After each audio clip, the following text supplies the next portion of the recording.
ಪವಿತ್ರ ಆಷಾಢ ಮಾಸ 2026 ವಿಶೇಷತೆ, ಆಷಾಢ ಶುಕ್ರವಾರದ ಮಹತ್ವ, ಪೂಜಾ ವಿಧಾನ ಮತ್ತು ಪಾಲಿಸಬೇಕಾದ ನಿಯಮಗಳು. ನಮಸ್ಕಾರ ಸ್ನೇಹಿತರೆ, ನಮ್ಮ ಭಾರತೀಯ ಸಂಸ್ಕೃತಿಯಲ್ಲಿ ಪ್ರತಿಯೊಂದು ಮಾಸಕ್ಕೂ ತನ್ನದೇ ಆದ ವಿಶೇಷ ಮಹತ್ವವಿದೆ. ಆದರೆ ಅವುಗಳಲ್ಲಿ ಮಹಿಳೆಯರು ಅತ್ಯಂತ ಭಕ್ತಿಯಿಂದ ಆಚರಿಸುವ ತಿಂಗಳು ಎಂದರೆ ಅದು ಆಷಾಢ ಮಾಸ. ಸಾಮಾನ್ಯವಾಗಿ ಹಲವರು ಈ ತಿಂಗಳನ್ನು ಶೂನ್ಯ ಮಾಸ ಎಂದು ಕರೆಯುತ್ತಾರೆ. ಆದ್ದರಿಂದ ಮದುವೆ, ಗೃಹ ಪ್ರವೇಶ, ಹೊಸ ವ್ಯಾಪಾರ ಆರಂಭದಂತಹ ಶುಭ ಕಾರ್ಯಗಳನ್ನು ಈ ತಿಂಗಳಲ್ಲಿ ಮಾಡುವುದಿಲ್ಲ. ಆದರೆ ಇದರರ್ಥ ಈ ತಿಂಗಳು ಅಶುಭ ಎಂಬುದಲ್ಲ. ವಾಸ್ತವವಾಗಿ ಆಷಾಢ ಮಾಸವು ದೇವಿಯ ಆರಾಧನೆಗೆ, ಆಧ್ಯಾತ್ಮಿಕ ಸಾಧನೆಗೆ, ವ್ರತ, ಪೂಜೆ ಹಾಗೂ ಭಕ್ತಿಗೆ ಅತ್ಯಂತ ಪವಿತ್ರವಾದ ಸಮಯವಾಗಿದೆ. ಹಾಗಾದರೆ ವಿಡಿಯೋವನ್ನು ಕೊನೆಯವರೆಗೂ ನೋಡಿ. ಹಿಂದೂ ಪಂಚಾಂಗದ ಪ್ರಕಾರ ಜ್ಯೇಷ್ಠ ಮಾಸದ ನಂತರ ಆಷಾಢ ಮಾಸ ಆರಂಭವಾಗುತ್ತದೆ.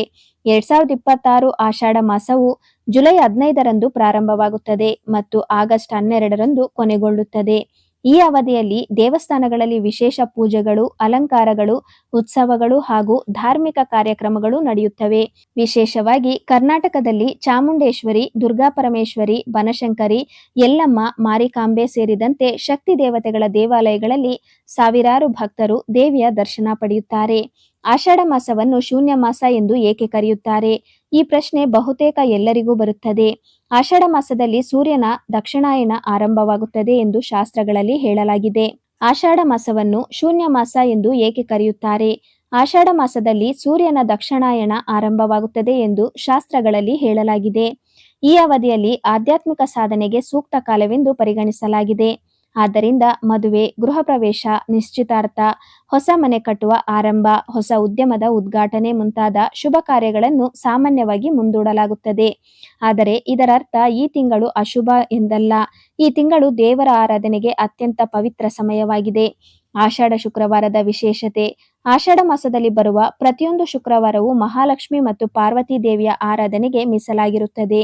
ಮುತ್ತೈದೆಯರು, ಕನ್ಯೆಯರು ಹಾಗೂ ಮಹಿಳೆಯರು ಈ ದಿನ ವಿಶೇಷ ವ್ರತವನ್ನು ಆಚರಿಸುತ್ತಾರೆ.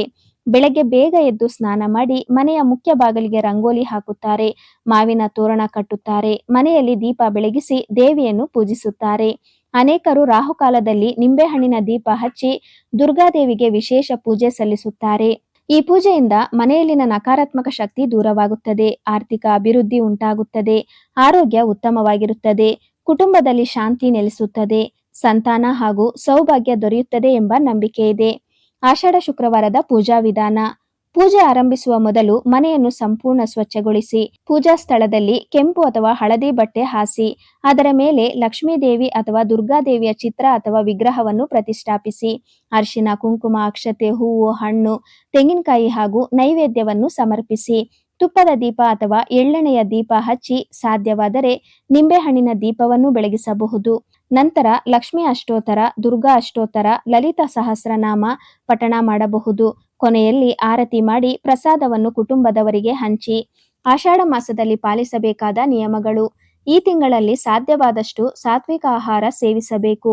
ಸುಳ್ಳು ಮಾತನಾಡುವುದು, ಕೋಪ, ದ್ವೇಷ ಹಾಗೂ ಜಗಳಗಳಿಂದ ದೂರವಿರಬೇಕು. ಪ್ರತಿದಿನ ದೇವರ ನಾಮಸ್ಮರಣೆ ಮಾಡಬೇಕು. ಬಡವರಿಗೆ ದಾನ ಮಾಡಬೇಕು. ಗೋಸೇವೆ, ಅನ್ನದಾನ ಹಾಗೂ ಪಕ್ಷಿಗಳಿಗೆ ಆಹಾರ ನೀಡುವುದು ಬಹಳ ಪುಣ್ಯಕರ ಎಂದು ಹೇಳಲಾಗಿದೆ. ಈ ತಿಂಗಳಲ್ಲಿ ಮಾಡಬಾರದ ಕೆಲಸಗಳು. ಶಾಸ್ತ್ರದ ಪ್ರಕಾರ ಮದುವೆ, ಗೃಹ ಪ್ರವೇಶ, ನಿಶ್ಚಿತಾರ್ಥ, ಹೊಸ ವ್ಯಾಪಾರ ಆರಂಭ, ಹೊಸ ಮನೆ ನಿರ್ಮಾಣ ಆರಂಭ ಇಂತಹ ಶುಭ ಕಾರ್ಯಗಳನ್ನು ಈ ತಿಂಗಳಲ್ಲಿ ಸಾಮಾನ್ಯವಾಗಿ ಮಾಡುವುದಿಲ್ಲ. ಆದರೆ ದೇವರ ಪೂಜೆ, ಜಪ, ಧ್ಯಾನ ಹಾಗೂ ಸೇವಾ ಕಾರ್ಯಗಳಿಗೆ ಈ ತಿಂಗಳು ಅತ್ಯುತ್ತಮವಾಗಿದೆ. ಹೊಸದಾಗಿ ಮದುವೆಯಾದ ದಂಪತಿಗಳ ಸಂಪ್ರದಾಯ. ಕರ್ನಾಟಕ ಸೇರಿದಂತೆ ಅನೇಕ ಕಡೆಗಳಲ್ಲಿ ಆಷಾಢ ಮಾಸದಲ್ಲಿ ಹೊಸದಾಗಿ ಮದುವೆಯಾದ ವಧುವನ್ನು ತವರು ಮನೆಗೆ ಕಳುಹಿಸುವ ಪದ್ಧತಿ ಇದೆ. ಇದನ್ನು ಕೆಲವರು ಅತ್ತೆ ಸೊಸೆ ಒಂದೇ ಮನೆಯಲ್ಲಿ ಇರಬಾರದು ಎಂಬ ಸಂಪ್ರದಾಯದೊಂದಿಗೆ ಸಂಬಂಧಿಸುತ್ತಾರೆ. ಇನ್ನು ಕೆಲವರು ಮಳೆಗಾಲದಲ್ಲಿ ಪ್ರಯಾಣ ಹಾಗೂ ಆರೋಗ್ಯದ ದೃಷ್ಟಿಯಿಂದ ಈ ಪದ್ಧತಿ ಬೆಳೆದಿದೆ ಎಂದು ಹೇಳುತ್ತಾರೆ. ಇದು ಪ್ರದೇಶದಿಂದ ಪ್ರದೇಶಕ್ಕೆ ಬದಲಾಗುವ ಜನಪದ ಸಂಪ್ರದಾಯವಾಗಿದ್ದು ಎಲ್ಲರೂ ಕಡ್ಡಾಯವಾಗಿ ಪಾಲಿಸಲೇಬೇಕು ಎಂಬ ಧಾರ್ಮಿಕ ನಿಯಮವಿಲ್ಲ. ಗೋರಂಟಿ ಅಥವಾ ಮೆಹಂದಿಯ ವಿಶೇಷತೆ. ಆಷಾಢ ತಿಂಗಳಲ್ಲಿ ಮಹಿಳೆಯರು ಕೈಗೆ ಗೋರಂಟಿ ಹಚ್ಚಿಕೊಳ್ಳುವ ಪದ್ಧತಿ ಬಹಳ ಹಿಂದಿನಿಂದಲೂ ಇದೆ. ಇದು ಕೇವಲ ಅಲಂಕಾರಕ್ಕಾಗಿ ಮಾತ್ರವಲ್ಲ, ಮೆಹಂದಿ ದೇಹಕ್ಕೆ ತಂಪು ನೀಡುತ್ತದೆ, ಮಳೆಗಾಲದಲ್ಲಿ ಉಂಟಾಗುವ ಕೆಲವು ಚರ್ಮದ ಸಮಸ್ಯೆಗಳನ್ನು ಕಡಿಮೆ ಮಾಡಲು ಸಹಾಯವೆಂದು ಜನಪದ ನಂಬಿಕೆ ಇದೆ.